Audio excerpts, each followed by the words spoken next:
Mr. and Mrs. Jones were desperate to start a family, but after trying for years they became convinced that it was not meant to happen. So as a last resort, they decided to employ the services of a proxy father whom they had never met. On the morning that the sperm donor was due to call, Mr. Jones set off for work as usual and wished his wife good luck. She wasn't looking forward to it.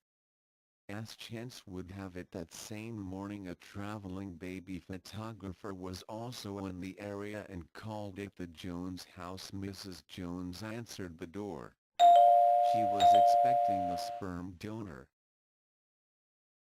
"Good morning, madam," said the photographer. "You don't know me, but I've come to—" "Yes, I know," she interrupted. "There's no need to explain. Come in, I've been expecting you." "Really?" The photographer, thinking that his advertising must have paid off.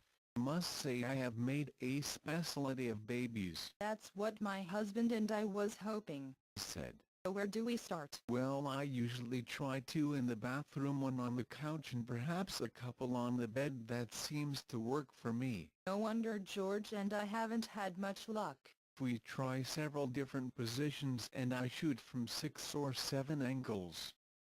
I'm sure you'll be pleased with the results." "I do hope so," she said nervously. "Can we get this over quickly?" "In my line of work I have to take my time," he replied. "It's no good rushing these things. I'd love to be in and out in 5 minutes, but I think you'd be disappointed with that." "That is true," she sighed knowingly.